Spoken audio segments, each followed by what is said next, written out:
mainit na balita. Kaya nga sabi ko, why are we adopting a motion na may ambiguous language? Alam mo nyo na, pag may ambiguous language, you're inviting a court case. Bitter!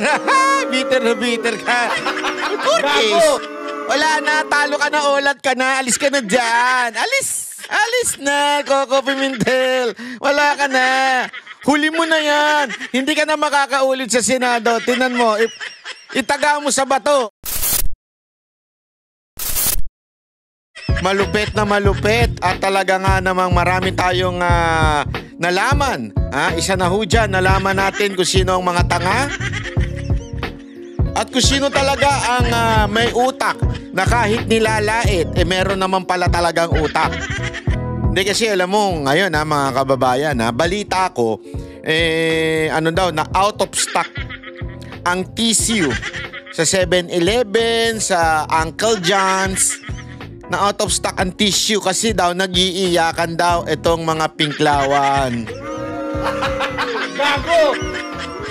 Eto daw mga ulul, talaga nga na mga iyak ng iyak dahil po siya nangyari sa impeachment. Nako, ano ho ba nangyari dyan sa impeachment? Iyan ang ating ipapaliwanag ngayong araw na ito para mas maunawaan natin. Talaga bagang tama ang ginawa ng mga senador o nagkaroon ng politika sa loob? Ano ba talaga nangyari? Pag-usapan natin yan. Okay, simulan na natin Ito munang balita na ito. Pasok. Sa botong 18-5, inaprubahan ng Senado na nag-convene na bilang impeachment court ngayong gabi ang mosyong ibalik ang articles of impeachment laban kay Vice President Sara Duterte sa Kamara. Saksi live, si Raffy Tima. Raffy? Pia, bukas pa sana magko-convene itong Senado bilang impeachment court pero ngayong gabi ay tila tapos na ang lahat matapos magdesisyon ang impeachment court na ibalik sa Kongreso ang bola. Nako, mukhang ipinasa yung bola.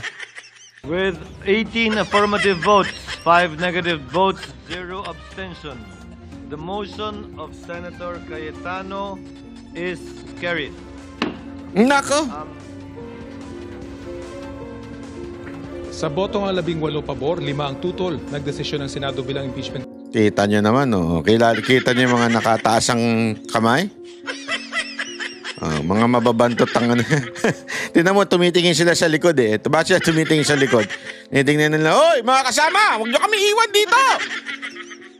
Ang ingay-ingay namin dito! Kontra kami ng kontra! Kayo naman, hindi man lang kayo sumuporta sa amin! Iyak nga kami! Umiyak na yung mga yan. Ako po, lalo na to si Ontiveros, iyakin yan Ibalik. Ito si Ontiveros at saka si Coco Pimentel, parang iyakin yan Sa House of Representatives ang impeachment complaint laban kay Vice President Sara Duterte. Ang motion ay ipinanukalan ni Senator Alan Peter Cayetano. Ibalik ang impeachment complaint para sagutin ng Kamara ang tanong kung nalabag ba ang one impeachment case per year rule sa saligang batas. Paglilinaw ng Senador, hindi ito dismissal tulad ng panukala ni Senador Bato de la Rosa. Pero para kay Senador Bato de la Rosa, malinaw nang nakasaad man sa naprobahang motion na hindi ito dismissal, halos ganun na rin daw ang epekto nito. Pero aminado ang isa pang kaalyado ni VP Sara, hindi pa rin ligtas ang busy sa anyay pang-uusig na ginagawa sa kanya para sirain. Yan na, mga Voltes 5. Tandaan niyo yung mga pagmumukha na yan sa 2028, Hoy, lahat po mga kababayan natin, ito po ang dahilan ng salot sa Pilipinas. Yan po ang dahilan kung bakit patuloy kayong maghihirap. Bakit kanyo? Sandali, baka sabihin naman nila fake news Hindi, kasi tandaan ninyo, kung gusto ninyong manatili ang mga Marcos, Romualdez at Araneta sa susunod pang 6 na taon pagkatapos ng 2028, anong ibig sabihin nun? Lalo pa tayo maghihirap, maubusan ng trabaho, talaga nga namang krimen kaliwat kanan. Sigurado, iboto nyo itong mga to. Actually, talo na naman na isa dyan Si Pimentel, olat yan Kaya sobrang bitter niyan Olat na olat yan Tumakbo ba yan Tumakbo yan sa LGU Olat yan So, mga kababayan, tandaan nyo yung pagmumukha nito. Si Binay, naka! Hindi mapapagkatiwalaan talaga yan. Basta Binay. maitim ang hindi balat. Ang kanilang budhi. Si Ontiveros, nako po! The witness queen. Naka! Ontiveros, hinay garutay ka lang. Meron kaming alam sa'yo, Ontiveros. Easy. Pimentel, naka! Talunan na yan. Si po, ang alam naman natin, kaduda-duda nationality niyan. Sabi nga ni Pangulong Duterte noon, gusto nyo ba ng US President sa Pilipinas? Sabi ni Pangulong Duterte yun. Hindi, wala tayong sinasabi. Si Pangulong Duterte nagsabi noon. Si Gatchalian, naka po! Naturalmente, yung pamilya niya, mga Gatchalian, alam naman natin nasa gobyerno ni Marcos yan. Yeah? Kaya naman kung gusto ninyo, magpatuloy ang Marcos, Araneta, Romualdez, tandaan ninyo itong pagbumuka na ito. Yan ang iboto ninyo. Pero kung ayaw nyo na ng Marcos, Romualdez at Araneta sa gobyerno na para maging presidente sa susunod na eleksyon, kung ayaw ninyo, wag na natin itong iboto itong mga ito. Kasi ito, gusto nilang ituloy ang impeachment. Gusto nilang matanggal talaga si Vice President Sara Duterte. Ano ibig sabihin pag natanggal si Vice President Sara Duterte? Alam na natin, tuloy-tuloy, tuloy pa rin ang awit ng puso ko. Tuloy-tuloy ang mangyayaring dumadausdos na bansa sa ilalim ng Marcos, Araneta. Yan ang gusto nila mangyari. Matanggal si VP Sara Duterte. Di ba? Kaya mga kababayan, tandaan ang mga pagmumukha na yan. Binay, Ontiveros, Pimentel, Poe at Gatchalian. May political chance sa 2028. Para sa lider ng minorya, ang pagbalik ng impeachment complaint sa mababang kapulungan, tila pag-iwas ng Senado sa kanilang katungkulan. Dahilan para posible itong questionin ng mga hindi sang-ayon sa desisyon ng impeachment court. Narito ang pahayag ng mga senator judges. I think most of us do not want to dismiss it, but agree na we have to look into the fact na kung totoong, or we can look into the facts kung totoo hindi na violate yung Constitution. So this is a compromise that will not delay and will even help the 20th Congress. Parang ganun na rin yun. Para sa akin, Kasi, they have to get first the House of Representatives should attest that they did not violate the 1-year bar rule. Di ba? Meaning, no multiple impeachment complaints can be filed within 1 year. I doubt if they can attest to that. Meron pa ring summons, meron pa ring requirement to reply in 10 days and so on. Well, maliwanag na mukhang tatawid sa 20th Congress. So, walang kaligtasan. Kaya nga sabi ko, why are we adopting a motion na may ambiguous language? Alam mo nyo na, pag may ambiguous language, you're inviting a court case. Oh, bitter! Bitter na bitter ka. Court case. Wala na, talo ka na, olat ka na, alis ka na dyan. Alis! Alis ka na dyan. Alis na, Coco Pimentel. Wala ka na. Huli mo na yan. Hindi ka na makakaulit sa Senado. Tinan mo, itaga mo sa bato. Si bato numari sa'yo. Itaga mo sa bato. Hindi ka na makakaulit sa Senado dahil sa ginawa mo. Hindi, alam nyo mga kababayan, tila na karma ang kamara. Karma, kamara. Di ba? Pareho, halos pareho yun eh. Bakit kanyo? Ikikwento ko sa inyo kung bakit tila na karma ang kamera. Kasi ganito lang yan kasimple, mga repa pips ha. Kasi ganito, ano ba yung issue ngayon? Yung sinasabing ni Cayetano na hindi naman dinismiss. Ang ginawa, isinole o niremand o nireturn sa kamera at pinagpapaliwanag. Bakit ninyo tinalunan yung una, pangalawa, pangatlo, at dumiretso kayo sa pang-apat?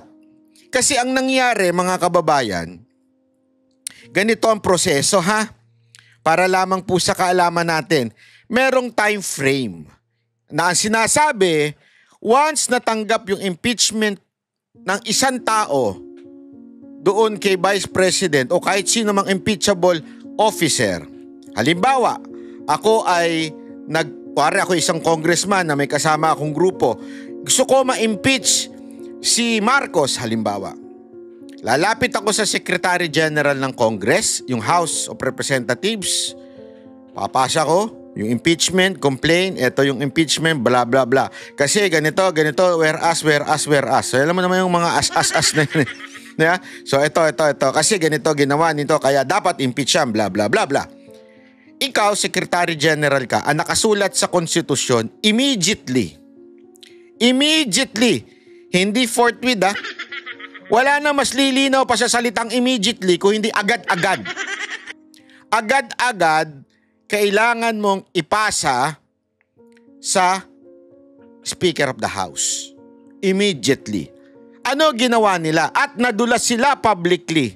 Ito si Secretary General, nadulas siya. Bakit?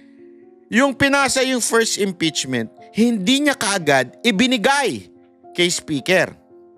Mali yun. Kasi ayon sa ating batas, immediately kailangan ibigay mo sa Speaker. Ang ginawa niya, inantay niya yung second and third hanggang umabot sa fourth bago niya ibinigay sa Speaker. Doon pa lang, sabit na. Pangalawang sabit, pagkabigay sa Speaker, ibibigay ng Speaker in 10 days, I think. Ibibigay, di ko sure yung date, yung araw pero kailangan niyang ibigay on that period of time sa Department of, yung kanilang Committee on Justice. Ibig sabihin, kailangan yung Committee on Justice, hihingin yung panig ni VP Sara Duterte, oy, may gusto mong pa-impeach sa'yo dito. So, doon, yun yung parang mangyayaring sa salitang korte, para bagang piskal yon. Parang sasabihin ng piskal, Banat Bay, may nagre-reklamo sa'yo. Bakit daw ang pogi-pogi mo? Halimbawa, ganon. Sasabihin ko naman, hindi ako pogi. Yummy lang ako. Sasagot ako ngayon. Hindi pinasagot si VP Sara Duterte. So sa ibig sabihin, may prosesong nalabag. Okay? Yun yung ikine-question ngayon itong mga senador. Yun ang sinasabi nila. Kaya isoli muna natin ito at sagutin na nila yung bakit hindi kagad ipinasa nung SecGen sa Speaker of the House. Bakit nilagtawan yung first, second, and third? Kasi nga may purpose yun. Hindi pa pwedeng magpapasa ng 1,000 impeachment complaint sa'yo, 10,000 impeachment complaint sa'yo, tapos mamimili ka lang. Ano yung malakas dito? Ano yung reklamong malakas? Yun ay papasa ko sa Speaker of the House. Hindi pa pwedeng ganon. Yun po ay illegal. Iyan ang pinasasagot ng ng senador. Particular na po, yun yung sinasabi ni Cayetano na i-return o i-remand yung complaint. Isole, pasagutin sila. Ngayon, bibigyan ng pagkakataon ang Kamara. Oy, bakit yan? Dalawa yung pinasasagot eh. Yung isa, obvious naman eh. Yung pinasasagot na interesado pa ba yung mga prosecutor ninyo? Ayun, given na yun, siguradong sasagot sila na, syempre, interesado kami matanggal si Duterte. Ano na yun? Isang tabi na natin yun. Sure naman sasagutin nila yun. Pero yung pangalawa, yung legal ba o illegal ba yung prosesong ginawa ninyo? Yan ang kailangan sagutin. Yan ang tinatawag na return. Ngayon, syempre itong mga ulul na mga salot sa lipo ng senador, nagrereklamo sila. Bakit daw kailangan isole? Parang dismissal na rin daw yon. Tuloy. Kanina in-adjourn na ng presiding officer ang impeachment court at i-anunsyo na lang nila. So, hindi nagkasundo. Ibig sabihin, nagkaroon ng debate, kaliwat ka ng debate, dapat bang isole? Kasi may nag-motion eh. Nag-motion muna si Bato. Ang motion ni Bato, i-dismiss na yan. Okay? So mula doon, ang daming debate, nagsagutan na, nanginig yung mga laman nila Ontiveros, ni Coco Pimentel, ni Gatchalian, ni Binay, ni Po, talaga nanginig yung laman nila. Hindi pwede.